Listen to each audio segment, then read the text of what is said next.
안녕하세요. 결혼한 지 1년 된 30대 여성입니다. 한창 신혼의 단꿈에 젖어 있어야 할 제가 이런 사연을 쓰게 된 건 바로 양심을 팔아먹은 시어머니와 신우 때문입니다. 진짜 현실 세계에 이런 인간들이 존재를 한다는 게 믿기지가 않네요. 남편과 저는 지인의 소개로 만났어요. 저보다 3살 많은 남편은 식당 2개를 운영하는 자영업자입니다. 저는 중견기업을 다니는 평범한 회사원이고요. 처음에는 둘 다 결혼 생각까지 하고 만난 건 아닌데 만나다 보니까 여러모로 잘 통하더라고요. 어느 순간부터 우리 둘이 결혼하면 이런 대화가 오고 가면서 언젠가 결혼하면 이 사람이랑 하겠구나 싶긴 했지요. 그리고 한 1년 반 정도 교제 후에 본격적으로 결혼 이야기가 나오기 시작했습니다. 남편의 식당은 주로 포장 손님이 많습니다. 그래도 매장 손님을 안 받을 수는 없으니까 저녁 시간에 대부분을 식당에서 보내지요. 월 매출은 두 곳 합해서 적으면 700~800 많으면 900에서 1000 사이로 법니다. 적은 수입은 아니에요. 제 경우에는 연봉은 5000대 후반으로 세금이나 이런 거 저런 거 제하고 나면 월 400 조금 넘습니다.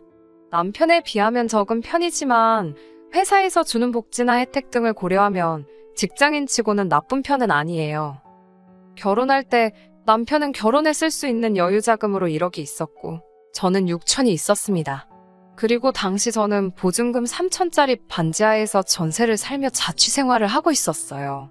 결혼 당시 양가 도움은 받지 않았습니다. 원래는 친정에서 얼마 정도 보태주고 싶다 하셨는데 시댁에 갑자기 사정이 생겨서 하나도 도움을 받을 수 없었거든요. 남편이 시작부터 양가에서 도움을 받는 것도 내키지 않았는데 처가에서만 도움받는 건 더더욱 싫다고 했습니다. 맞사위로서 체면이 살지 않는다나요. 그때는 몰랐는데 사실은 남편이 알고 있었더라고요. 저희 부모님이 당신들 노후자금에서 얼마 정도를 땡겨서 저희를 도와주려고 하셨다는 걸요. 남편이 그걸 알고 나서 마음이 너무 불편했답니다. 그래서 자기도 사람이니까 물론 욕심이 나기는 했지만 에라 모르겠다라는 기분으로 그냥 안 받는다고 질러버렸대요. 그 속사정을 알고 난 후 시댁에서 해주고 못 해주고를 떠나서 항상 남편한테 고맙게 생각하고 있어요. 당시 시댁에서 저희를 도와주실 수 없었던 건 신우네에게 일이 생겼기 때문입니다. 신우 남편은 전업 투자자라고 들었어요. 집에서 주식도 하고 코인 투자도 하고 그런다고 해요. 원래는 착실하게 중소기업을 다니던 직장인이었는데 안 좋은 일에 휘말리면서 회사에서 잘렸다고 들었습니다. 회사 공금 대략 1억 정도에 손을 댔다는 것 같아요. 그런 이유에서인지 남편은 신우 남편하고 사이가 그다지 좋지 않아요. 남편은 성실하고 책임감이 있는 성격이거든요. 개미와 배짱이로 치면 개미 같은 사람입니다. 신우 남편은 전형적인 배짱이고요. 아무튼 그런 신우 남편이 저희가 결혼할 무렵 투자를 잘못하는 바람에 큰 손해를 봤다고 들었습니다. 게다가 안 좋은 일은 한 번에 몰려서 온다더니 신우네가 전세 계약을 갱신하려니까 집주인이 보증금을 올려받겠다며 안 되겠음 방 빼달라고 하더랍니다. 결국 어머님이 신우네를 길거리에 나앉게 할 수는 없지 않냐 하시면서 남편더러 양보하라고 하셨답니다. 그나마도 원래는 신우가 어머님께 말씀드리기 전에 저희 남편에게 먼저 연락을 해와서는 좀 도와달라고 했었나 봅니다. 하지만 줄곧 신우가 신우 남편하고 연애할 때부터 신우 남편이 어떤 사람인지 다 지켜봤던 남편으로서는 돈거래는 죽어도 하기가 싫더랍니다. 그래서 신우한테 미안하지만 너네 부부랑 돈거래는 안 한다고 했다더라고요. 신우는 하나밖에 없는 여동생한테 어떻게 그럴 수가 있냐면서 울고 짜고 난리가 났었대요. 이때가 저랑 남편이랑 한참 결혼 준비로 정신없을 땐데 저는 전혀 눈치채지 못하고 있었어요. 남편이 처신을 잘해준 덕분이었던 것 같아요. 신우네하고 시부모님 사이에서 어떻게 돈이 오갔는지 정확히는 모르겠지만 저희는 저희 나름대로 결혼 준비를 계속해 나갔습니다. 양가 도움을 안 받기로 하니까 오히려 일이 진행되는 데 있어서 큰 어려움이 없었던 것 같아요. 단 한 가지 뜻대로 되지 않았던 건 신혼집이었어요. 결혼 이야기가 나오고 신혼집에 대한 예산이 어느 정도 잡힌 이후로 저는 정말 눈에 불을 켜고 부동산만 보고 다녔던 것 같습니다. 솔직히 예산이 적어서 여러 부동산을 돌아다니지는 않았어요. 처음에는 의욕적으로 몇 곳에 가봤는데 다들 제가 금액을 말하면 무시하는 느낌이었거든요. 그래서 얼마 후부터는 밖에 붙어있는 종이들만 훑어보면서 머릿속으로 나름대로 정리를 해가고 있었지요. 그러면 안 되지만 회사에서도 틈틈이 부동산만 확인하고 그랬어요.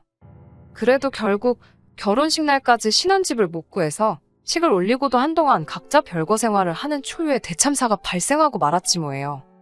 하지만 이 표현이 어울리는지는 모르겠는데 죽으라는 법은 없더라고요. 결혼식 이후 눈물의 생이별을 하고 한 달이 다 돼갈 무렵이었어요. 당시 제가 살던 반지하에서 걸어서 정말 30초도 안 걸리는 거리에 부동산이 하나 있었거든요. 아무래도 집에서 가까우니까 뻔질나게 지나다니면서 부동산 소장님을 자주 뵙게 되었어요. 제가 먼저 인사를 드리기 시작하니까 소장님도 반갑게 받아주셨고요. 조금 가까워졌다 싶었을 때부턴 그래도 음료 하나 사들고 들려서 괜히 없는 너스레도 떨어가면서 이것저것 물어보고 그랬어요. 그 덕분인지 하루는 소장님께서 지나가던 저를 붙잡으며 잠깐만 들어와 보랍니다. 그러더니 매물 하나를 보여주셨어요. 부동산에서 10분 정도 거리에 위치한 아파트였습니다. 가격도 시세보다 훨씬 저렴했어요. 정말 약간의 대출만 받으면 될 것 같더라고요. 파는 분이 70대 어르신인데 이제 다 귀찮아서 고향 내려가신다며 빨리 팔아달라고 하셨답니다.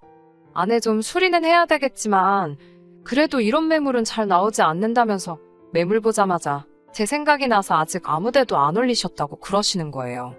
그렇게 정말 운 좋게 아파트를 사게 되었지요. 그렇게 집안을 고치고 이것도 정말 할 이야기가 많은데 이건 시댁하고 직접적인 관련은 없으니 생략할게요. 마침내 결혼식을 올린 후 2달 만에 신혼생활을 시작하게 되었지요. 그리고 그 무렵 신우가 임신했다는 소식을 전해왔습니다. 솔직히 저희 결혼할 때 축의금을 못 받아서 저희도 따로 선물은 안 했어요. 남편이 안 받았으니 안 주는 게 맞다고 하지 말자고 했고 저도 기분이 상했던 터라 굳이 남편 말에 반대해가면서까지 챙기고 싶지는 않더라고요. 축하한다고 전화하고 꽃바구니만 보냈습니다. 아무튼 신혼집에 들어가고 일주일도 되지 않았을 시점에 신우에게 집들이 안 하냐고 연락이 왔어요. 당시 가정가구도 다 들어오질 못한 상황이라서 시간이 좀 걸릴 것 같다고 했습니다. 그러자 신우가 한다는 말이 혹시 시부모님께서 결혼할 때 도와준 거 없다고 일부러 안 부르는 거 아니냐고 그러더라고요. 제가 설마 그럴 리가 있냐면서 그리고 혹시나 해서 하는 말인데 저희 친정부모님도 아직 와보신 적 없다니까 그 말이 진짠지 아닌지는 자기가 확인할 수도 없고 알고 싶지도 않다더군요. 말투가 완전히 싸우자는 식이었어요. 그러더니 꼭 시부모님부터 모시고 집들이를 하랍니다. 먼저 결혼해 본 선배가 해주는 조언이라고 생각하고 고깝게 듣지 말라나요. 어이가 없었지요. 손이 신우도 아니고 심지어 나이도 저보다 어리면서 겨우 결혼 저보다 일찍 했다고 선배를 운운하다니 황당했어요. 그래도 임신한 사람이랑 싸울 수는 없으니 그냥 참고 들어줬습니다. 남편에게 이야기하니까 얼마나 으스댈 게 없으면 그런 걸 들먹이겠냐고 신경도 쓰지 말랍니다. 만만한 게 나냐고 제가 속상하다고 투덜거리니까 다시 한번 이런 일이 있으면 자기가 가만 안 둔다고 하더라고요. 하지만 이건 앞으로 있을 일에 비하면 진짜 애교에 불과했어요. 어느덧 가구와 가전도 다 들어왔습니다. 취향과 가격 그 중간쯤으로 타협해서 신혼집을 꾸몄지요. 앞으로 갚아나가야 할 대출을 생각하면 머리가 아픈 건 사실이었지만 남편도 저도 열심히 벌고 있었으니까 크게 스트레스를 받지는 않고 있었어요. 집들이를 준비하면서 남편이나 저나 맞벌이를 하다 보니 처음에는 집들이 음식을 주문하려고 했습니다. 저도 자취 생활을 오래 하긴 했지만 점심은 대부분 회사에서 해결했고 저녁은 샐러드나 도시락으로 간단하게 해결하는 편이었기 때문에 요리라고 부를 만한 건 잘 못하거든요. 남편도 비슷한 상황이었어요. 요식업에 종사하고 있어도 매일같이 하는 거나 잘하는 거지 다 잘하는 건 아니라며 손사래를 치더군요. 그런데 임신 중인 신우를 생각하니까 시켜먹기가 좀 찝찝하더라고요. 혹시나 잘못 먹고 배탈이라도 나면 큰일이잖아요. 맛이 없더라도 탈이 안 나는 게 중요하다 싶었기에 죽이 되든 밥이 되든 저희가 직접 해보기로 했지요. 집들이 당일이었습니다. 제가 속물처럼 보일지도 모르겠지만 솔직히 실망했네요. 시부모님도 그렇고 시누네도 그렇고 어쩜 그렇게도 무심할 수가 있는 건지 제가 뭐 큰 거 바란 것도 아니에요. 물론 주변 친구들은 처음에 집 샀을 때 가족들이 가전제품도 선물해주고 그러더군요. 저희 친정부모님도 저희 결혼할 때 따로 못 보태주신 게 마음에 걸리신다면서 가전 살 때 쓰라고 500만 원 주셨고요. 그런데 시부모님은 정말 휴지 하나도 안 사오셨더라고요. 시누네도 말해 뭐하겠어요. 빈손으로 덜렁 왔더군요. 정말 큰 거 바라지도 않았고 하다못해 꽉티슈라도 사왔으면 좋았을 거예요. 아니나 다를까 남편을 보니 남편도 실망을 했는지 표정이 영 좋지 못했습니다. 식사는 이미 도착 시간에 맞춰 준비된 상태였어요. 그런데 시누네가 집 구경부터 먼저 하고 싶다고 우기더라고요. 시부모님은 집 보는데 얼마나 걸리겠냐며 신우하자는 대로 하시겠답니다. 시부모님은 그렇다 쳐도 시누네가 정말이지 집안 구석구석을 살피더라고요. 그래봤자 20평대 아파트라 볼 것도 많이 없었지만 안방까지 들어가서는 서랍장까지 열어보는데 어이가 없었어요. 거긴 뭐하러 열어보냐니까 제가 어떻게 정리해놓고 사는지 궁금해서 봤답니다. 원래 하고 다니는 거 멀쩡한 여자들이 집은 지저분하다면서 언니는 어떤가 궁금했답니다. 신우는 본인이 말해놓고 뭐가 웃긴지 쿡쿡거리더군요. 진짜 제 여동생이면 한 대 쥐어패고 싶었어요. 이 모든 상황을 시부모님은 옆에서 보시면서도 별 말씀을 안 하시더라고요. 고작 신우한테 한다는 말씀이 너는 별게 다 궁금하다면서 어려서부터 신우가 호기심이 많았답니다. 그 와중에 신우 남편은 더 얄밉게 이 가구가 벽지랑 안 어울린다. 이 조명은 좀 산티가 난다. 그러면서 혼자 품평회를 하고 있었고요. 부부가 어쩜 그렇게 똑같이 꼴배기 싫은 소리만 해대던지 그냥 다들 빨리 갔으면 좋겠다는 생각뿐이었어요. 그래도 나름대로 기분 나쁜 티를 안 내려고 했는데 남편이 제 기분을 읽었는지 빨리 식사부터 하자며 서두르더군요. 시부모님은 저희가 차린상을 보시더니 뭘 이렇게 많이 준비했냐며 고생했다 말씀해 주셨습니다. 저희 입에는 괜찮았는데 어머님 아버님 입에는 맛이 어떨지 몰라 긴장이 많이 되었어요. 아버님께서 먼저 맛을 보시더니 따봉을 보여주시면서 맛이 끝내준다 하셨습니다. 그러자 남편이 제가 거의 다 한 거라며 저를 치켜 세워주더라고요. 사실은 남편이 거의 다 하고 저는 보조역 할 정도만 했기에 좀 민망했지만 기분은 좋았어요. 그리고 다 같이 식사를 시작하고 정말 2, 3분이나 지났을까요? 갑자기 신우가 자기 아랫배를 붙들고는 대굴대굴 구르면서 배가 너무 아프답니다.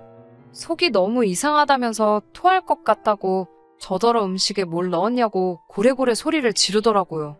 제가 넣긴 뭘 넣냐고 대답을 하긴 했지만 순간 정신이 하나도 없었어요. 혹시 내가 정말 무슨 실수라도 한 건가 싶어서요. 제가 남편에게 당장 119를 부르라니까 신우가 부르지 말라면서 일단 좀 쉬어야겠다고 그러더군요. 그러더니 자기 남편더러 저희 안방으로 자기를 데려다 달라는 거예요. 작은 방을 손님방으로 만들어 둔 터라 그 방에도 소파 베드가 있었는데 자기는 임산부라서 푹신한데 눕고 싶다나요. 아프다니까 뭐라고도 못하고 안방 침대를 그대로 내줬습니다. 이때부터 뭔가 미심쩍긴 했는데 진짜 아픈 걸 수도 있으니까 차마 추궁하기도 뭐하고. 그 와중에 어머님은 저더러 음식 만들 때 뭐뭐 넣었는지 읊어보라고 하시더군요. 그러자 남편이 사실은 제가 만든 게 아니고 본인이 했다고 말했습니다. 어머님께선 그 말을 들으시고는 사내 새끼가 아내 잘못을 싸고 도는 것만큼 꼴보기 싫은 게 없다면서 너는 빠지라고 그러셨어요. 억울했지만 남편이 좀 전에 제가 다 했다고 했으니 어머님이 오해하실 만도 했지요. 저는 어머님께 특별히 다른 재료 넣은 거 없다고 불고기 재료가 다 거기서 거기지 별다른 게 들어갈 게 뭐가 있겠냐고 말했습니다. 너무 억울해서 말도 잘 안 나오더라고요.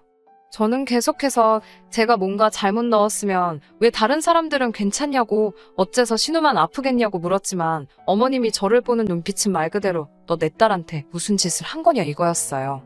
정말 속이 상하고 답답했지만 어떻게 제 잘못이 아니라고 입증할 방법이 없었습니다. 제가 신우에게 이러지 말고 병원에 가자고 했지만 병원은 가기 싫다면서 안방에서 안 나오고 버티더라고요. 집안 분위기는 얼음장처럼 차가워졌고 시어머니께서 내가 타셨는지 단단히 잠긴 안방문 앞에서 신우를 달래느라 씨름을 하고 계셨습니다. 많이 아픈 거냐? 괜찮냐? 대답 좀 해봐라. 엄마 쓰러지는 꼴 볼래? 집에 갈래? 어떻게 해줄까? 다 나열하기도 힘드네요. 30분쯤 지났을까? 신우가 한다는 말이 제 사과를 받고 싶답니다. 억울하고 황당했어요. 신우는 계속 제가 한 음식 때문에 아프다면서도 정작 안방문 뒤에 숨어서는 나오지도 않고 병원도 안 가고 이제 저더러 사과까지 하라니. 어머님께서는 얼른 저더러 사과하고 달래서 병원에 데려가라 하셨어요. 저는 사과는 못한다고 버텼습니다. 사과를 하더라도 신우가 병원에 가는 게 먼저라고요. 병원에서 정말 음식 때문에 배탈이 났다고 하면 제가 그때는 사과를 하던지 보상을 하던지 하겠다고 했습니다. 솔직히 그 시점에는 전 신우가 꾀병이라고 거의 확신하고 있었어요. 왜냐하면 신우가 화장실을 안 가더라고요. 어머님은 저더러 지독하다면서 잘못을 했으면 인정을 해야지 윗사람이 좋은 걸 보인다면서 저 그렇게 안 봤는데 실망이랍니다. 그때 신우가 집에 간다며 다 죽어가는 표정으로 방에서 나오더라고요. 제가 붙잡아서 말도 붙여보기 전에 신우 남편이 저더러 손대지 말라면서 그러는 거 아니랍니다. 하지만 얼마 뒤 저는 정말 충격적인 사실을 알게 되었습니다. 얼마나 놀랬던지 온몸에 소름이 끼쳤고 정말 사람이 이렇게까지 못될 수도 있다는 걸 배웠습니다. 신우의 배탈 사건이 있은 후 신우는 저에게 보상금을 요구해왔습니다. 제가 만든 불고기를 먹고 극심한 복통과 스트레스에 시달리게 되어 아기 천사를 잃을 뻔했다면서 정신적 피해 보상금을 달라고 했습니다. 황당하고 어처구니가 없어서 말도 안 나오더라고요. 남편도 기가 찬다면서 자기 여동생이지만 아무래도 정신줄을 놓친 것 같답니다. 사실 더 심하게 욕했는데 여기다 차마 적을 수가 없네요. 그러더니 며칠 뒤 같이 시댁에 가서 시부모님과 진지하게 상의를 해보자며 그날은 장사도 일찍 접고 집으로 왔더라고요. 시댁에 간다고 연락은 드렸냐니까 드리면 또 신우가 알게 되고 그러면 또 여우 같은 게 어머님 아버님한테 쑥덕쑥덕거린다고 그럴 틈을 주면 안 된다면서 기습하듯이 가자고 했습니다. 그렇게 시댁에 도착했는데 현관문이 열려 있었어요. 안방 쪽에서 큰 소리가 오가는 게 들렸는데 시부모님이랑 신우의 목소리였습니다. 저도 모르게 본능적으로 남편 입을 제 손으로 막으며 조용히 하라고 했습니다. 안에서 무슨 이야기가 오가는지 들어야만 할 것 같았거든요. 신우는 돈 안 주면 남편한테 다 이야기한다는데 어떡하냐며 소리를 지르고 있었습니다. 친아빠라니 그러면 네 뱃속에 있는 게 김서방 애가 아니라고 너 제정신이냐? 김서방도 알아? 아버님도 무슨 일인지 불같이 화를 내고 계시더라고요. 3천만 주면 다시는 안 나타날 거래. 일단 돈부터 받아서 주고 나중에 갚을 거야. 갚으면서 그때 사정이 있어서 그랬다고 잘 설명하면 이해해주겠지. 지금 내가 무슨 소리를 들은 건가? 설마 내가 생각하는 게 맞나? 설마 그럴 리가 싶어서 차마 방문을 열지 못하고 있는데 어머님 목소리가 들려왔습니다. 어쩌겠냐고. 이렇게 된 이상 어떻게든 네 올케한테 돈 받아내서 입막음 하랍니다. 아버님께서는 어머님더러 미쳤냐고 지금 뭔 소리를 하냐며 역성을 내셨지만 어머님께서는 그럼 이제 와서 얘더러 뭐 지 올케한테 가서 자진납세라도 하라고 하냐고 아니면 뭐 김서방한테 자진납세 시키고 이혼녀 만들어야 직성이 풀리겠냐면서 오히려 적반하장으로 나가시더군요. 당신은 당신 딸이 며느리한테 가서 언니 제가 거짓말했어요. 잘못했어요. 하고 빌었으면 좋겠냐고 어머님이 악을 쓰시는데 붙잡고 있던 남편 손이 부들부들 떨리는 게 느껴지더라고요. 저와 남편 중 누가 먼저랄 것도 없이 방문을 열었습니다. 저희를 본 시부모님과 신우 모두 마치 귀신이라도 본 것 마냥 소스라치게 놀라더군요. 제가 신우에게 어떻게 사람이 그따위로 살 수가 있냐고 소리를 질렀습니다. 그러자 신우는 자기 애가 듣는다며 저더러 목소리를 낮추랍니다. 시어머니도 저더러 말이 너무 심한 거 아니냐며 네가 뭘 안다고 나서냐네요. 아버님께서는 집안꼴 잘 돌아간다면서 애미라는 사람이 젖따위니 딸도 젖따위로 컸다며 욕을 내뱉으시고 나가버리셨습니다. 아버님이 나가시자 남편이 갑자기 제 앞에서 무릎을 꿇더니 미안하답니다. 이런 어머니를 시어머니로 모시게 하고 이런 여동생을 신우로 만나게 해서 정말 미안하답니다. 그러면서 남편은 어머님께 정말이지 이렇게 인품도 양심도 없는 사람들이 내 가족인 게 수치스럽다면서 다시는 연락하지 말라고 하더라고요. 어머님은 어안이 벙벙한 표정으로 어떻게 그런 말을 할 수 있냐며 남편에게 따지셨지만 남편은 그 어느 때보다 냉정한 표정으로 길에서 만나도 아는 체도 하지 말라고 하더군요. 자기가 죽어도 찾아오시지 말라면서요. 남편은 곧이어 신우에게 네 올케한테 제대로 사과하라고, 그러지 않으면 네 남편한테 내가 다 이야기할 거라고 엄포를 놓더라고요. 저는 이때만 해도 남편이 신우한테 그냥 겁주려고 하는 소린 줄 알았습니다. 일주일이 지나도록 역시나 신우에겐 아무런 연락이 없었지요. 딱 한 번 진짜로 돈 안 해줄 거냐는 연락 빼고요. 문제는 저희 남편은 한다면 하는 사람입니다. 결국 남편은 신우 남편에게 진짜로 연락을 했더군요. 딱 한마디 했대요. 애가 태어나면 친자검사나 꼭 해보라고요. 신우 남편이 갑자기 그게 무슨 소리냐고 따지고 들길래 네 마누라나 장모한테 가서 물어보라고 했답니다. 그러면서 한다는 소리가 그래도 여동생이라서 애 태어나기 전에 자기 입으로 자진납세할 기회는 준 거라네요. 솔직히 팔은 안으로 굽고 부모 자식은 천륜인데 언젠가는 다시 만나게 되지 않을까 그런 생각은 들어요. 그걸 제가 언제까지 막을 수는 없겠지요. 뭐 지금도 제가 막는 건 아니고 남편이 선택한 일이지만요.